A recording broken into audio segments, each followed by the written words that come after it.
Bacaan dari kitab Yeremia. Beginilah firman Tuhan. Terkutuklah orang yang mengandalkan manusia, yang mengandalkan kekuatannya sendiri, dan yang hatinya menjauh dari Tuhan. Seperti semak bulus di padang belantara, ia tidak akan mengalami datangnya keadaan baik.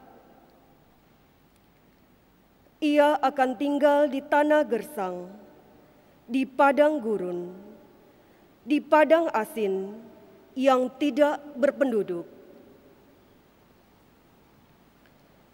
Diberkatilah orang yang mengandalkan Tuhan, yang menaruh harapannya pada Tuhan. Ia seperti pohon yang ditanam di tepi air, yang merambatkan akar-akarnya ke tepi batang air, dan tidak mengalami datangnya panas terik. Ia seperti pohon yang daunnya tetap hijau, yang tidak khawatir dalam tahun kering, dan yang tidak berhenti menghasilkan buah.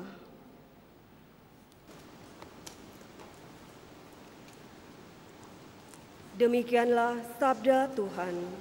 Syukur kepada Allah.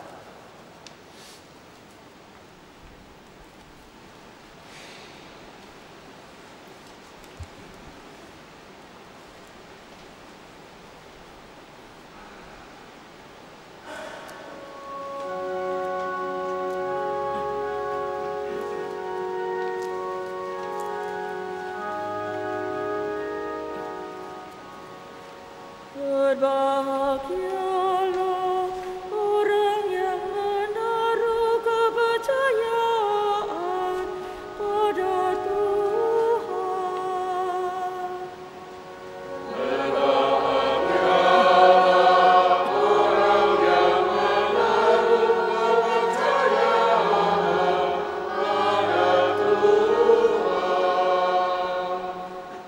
Berbahagialah orang yang tidak berjalan menurut nasihat orang fasik, yang tidak berdiri di jalan orang berdosa, dan yang tidak duduk dalam kumpulan kaum pencemooh. Tetapi yang kesukaannya ialah hukum Tuhan, dan siang malam merenungkannya.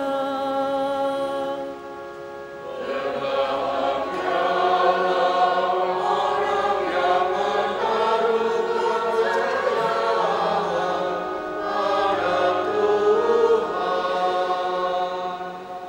Ia seperti pohon yang ditanam di tepi aliran air, yang menghasilkan buah pada musimnya, dan daunnya tak pernah layu.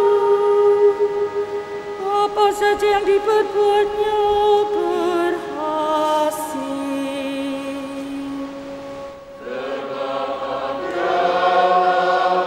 Orang yang menaruh kepercayaan pada Tuhan.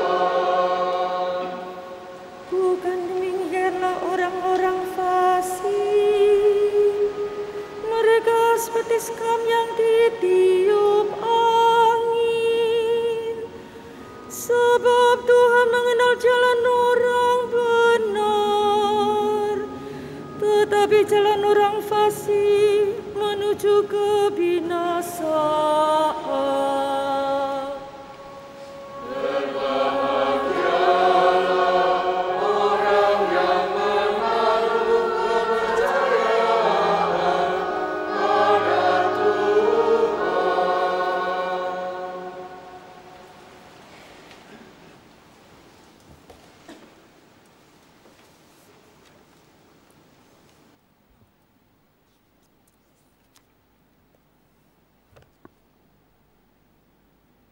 Bacaan dari surat pertama Rasul Paulus kepada jemaat di Korintus. Saudara-saudara, jika kami wartakan bahwa Kristus dibangkitkan dari antara orang mati, bagaimana mungkin ada di antara kamu yang mengatakan bahwa tidak ada kebangkitan orang mati? Sebab, andai kata benar bahwa orang mati tidak dibangkitkan, maka Kristus juga tidak dibangkitkan. Dan andai kata Kristus tidak dibangkitkan, maka sia-sialah kepercayaanmu, dan kamu masih hidup dalam dosamu. Dengan demikian, binasa pulalah orang-orang yang meninggal dalam Kristus.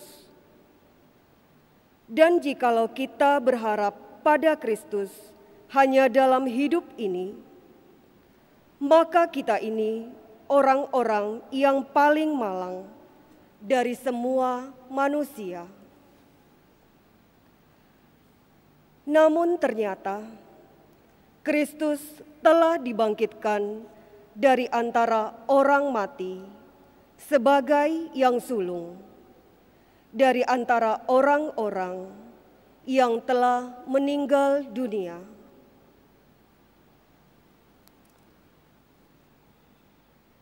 Demikianlah sabda Tuhan.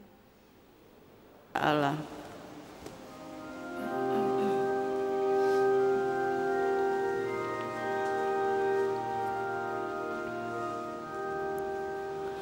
Haleluya, haleluya, haleluya, Haleluya,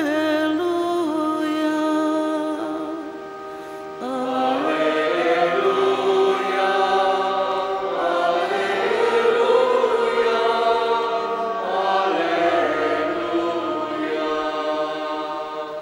bersukacita dan bergembiralah, sabda Tuhan, sebab besarlah ganjaran-Mu di surga. Haleluya, haleluya, haleluya. Tuhan bersamamu.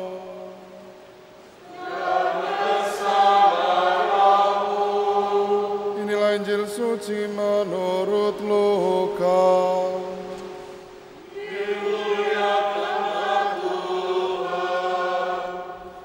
Sekali peristiwa, Yesus turun dari sebuah bukit bersama dengan ke-12 rasul yang berhenti pada suatu tempat yang datar.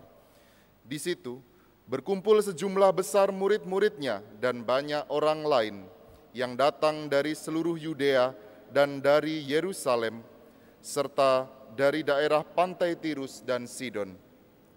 Lalu Yesus memandang murid-muridnya dan berkata, "Berbahagialah, hai kamu yang miskin, karena kamulah yang punya kerajaan Allah. Berbahagialah kamu yang sekarang ini lapar, karena kamu akan dipuaskan.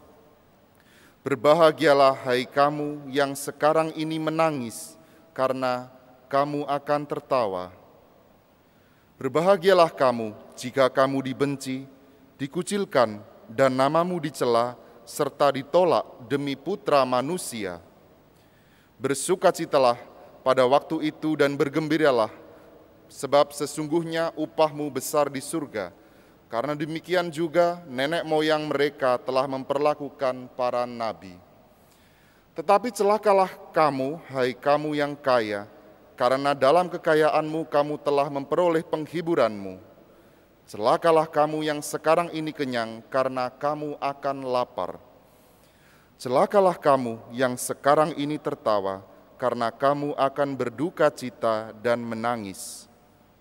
Celakalah kamu jika semua orang memuji kamu, karena demikian juga nenek moyang mereka telah memperlakukan nabi-nabi palsu. Demikianlah sabda Tuhan. Terpujilah Kristus.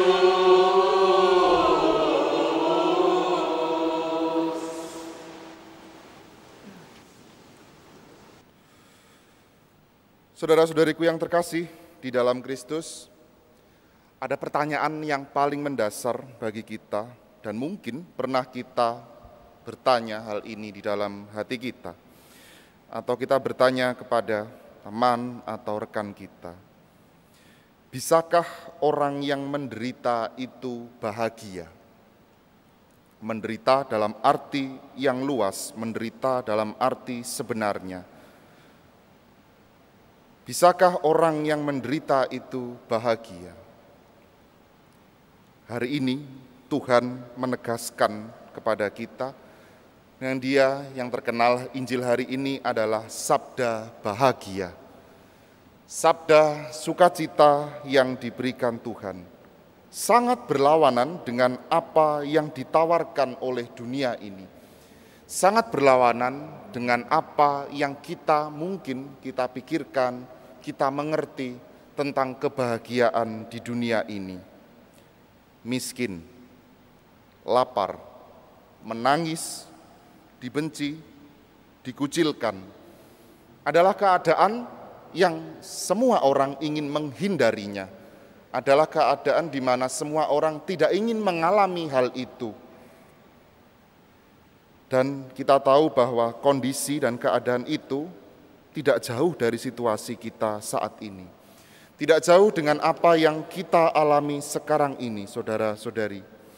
Dalam bahasa kitab suci,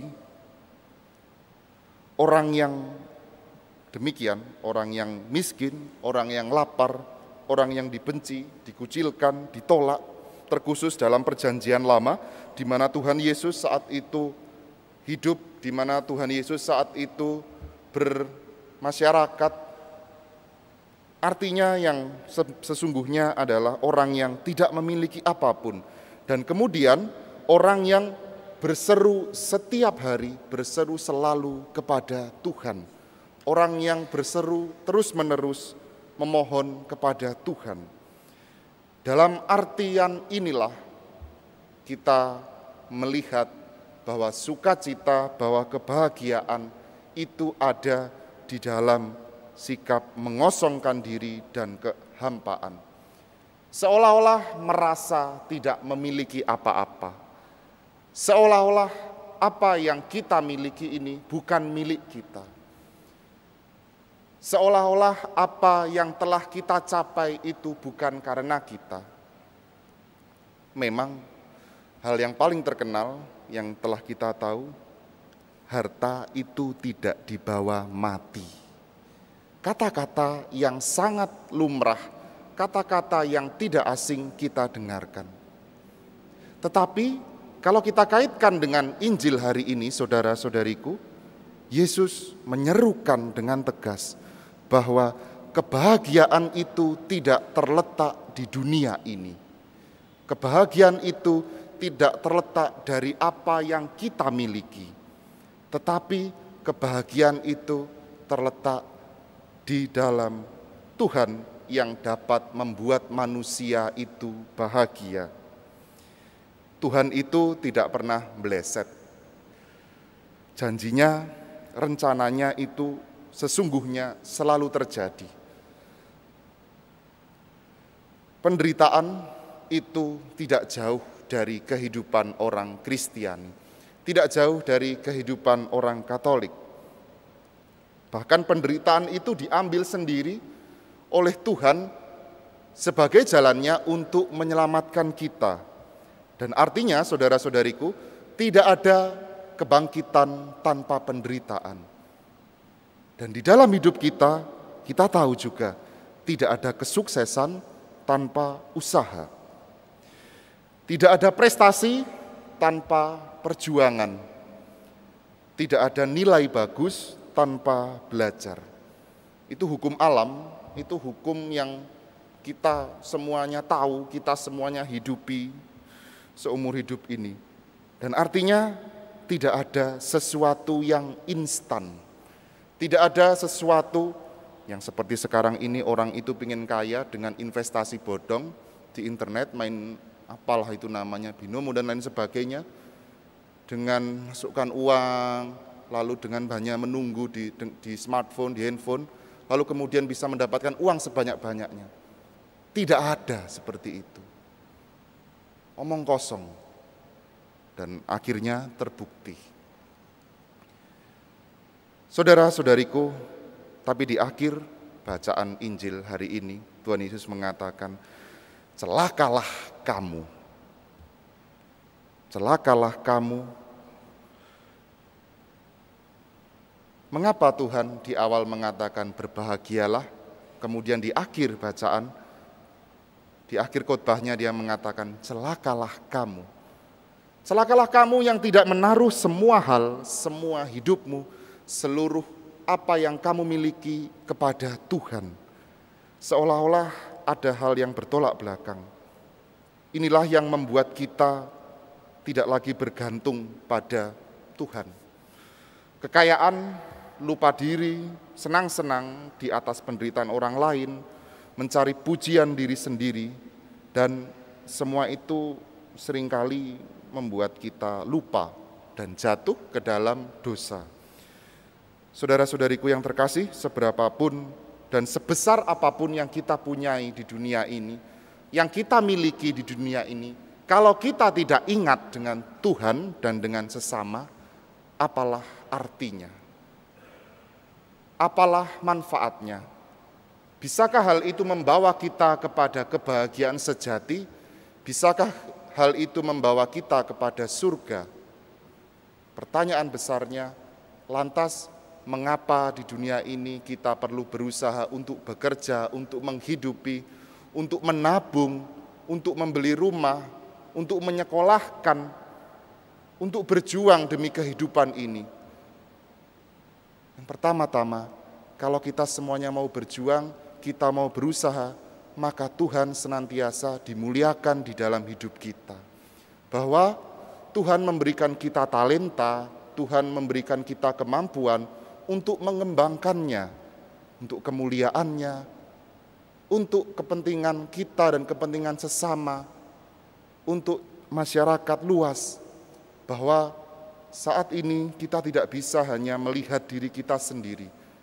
Banyak orang-orang yang perlu kita perhatikan, keluarga kita, banyak rekan-rekan sesama kita yang mungkin luput dari pandangan kita, dari perhatian kita. Saudara-saudariku yang terkasih, andalkanlah dan bawalah Tuhan selalu dalam segala situasi dalam hidup kita.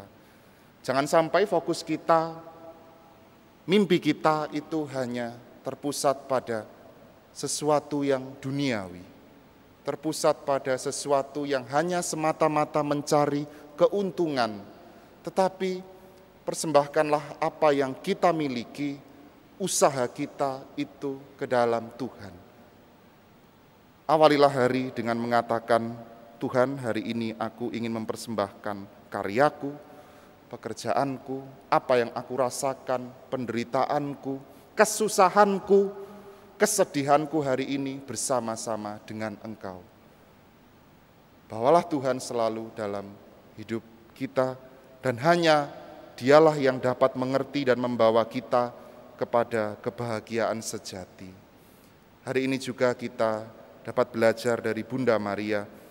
Bunda Maria yang kalau kita lihat, apakah Bunda Maria itu bahagia dari awal hidup sampai dia mengandung Yesus Kristus Tuhan kita, sampai memangku putranya sendiri yang wafat di salib. Apakah pertanyaannya kebahagiaan yang Bunda Maria alami ini adalah kebahagiaan duniawi? Jelas tidak. Tetapi pada akhirnya Bunda Maria, kita tahu Bunda Maria diangkat ke surga dan dimahkotai di surga. Bunda Maria mengalami kebahagiaan yang sampai hari ini menjadi bunda kita dan menyertai perjalanan kita semuanya. Tidak seorang pun ditinggalkan oleh Tuhan di dunia ini. Yang ada kita yang meninggalkan Tuhan. Karena Tuhan itu mencintai kita lebih dari segala-galanya. Oleh karena itu, saudara-saudariku, marilah kita berjalan bersama, meskipun jalan itu tidak mudah, tapi selalu ada jalan yang pasti, terang yang sejati, yaitu jalan Yesus Tuhan kita. Mari kita hening sejenak, kita resapi dan kita memohon rahmat dari Tuhan.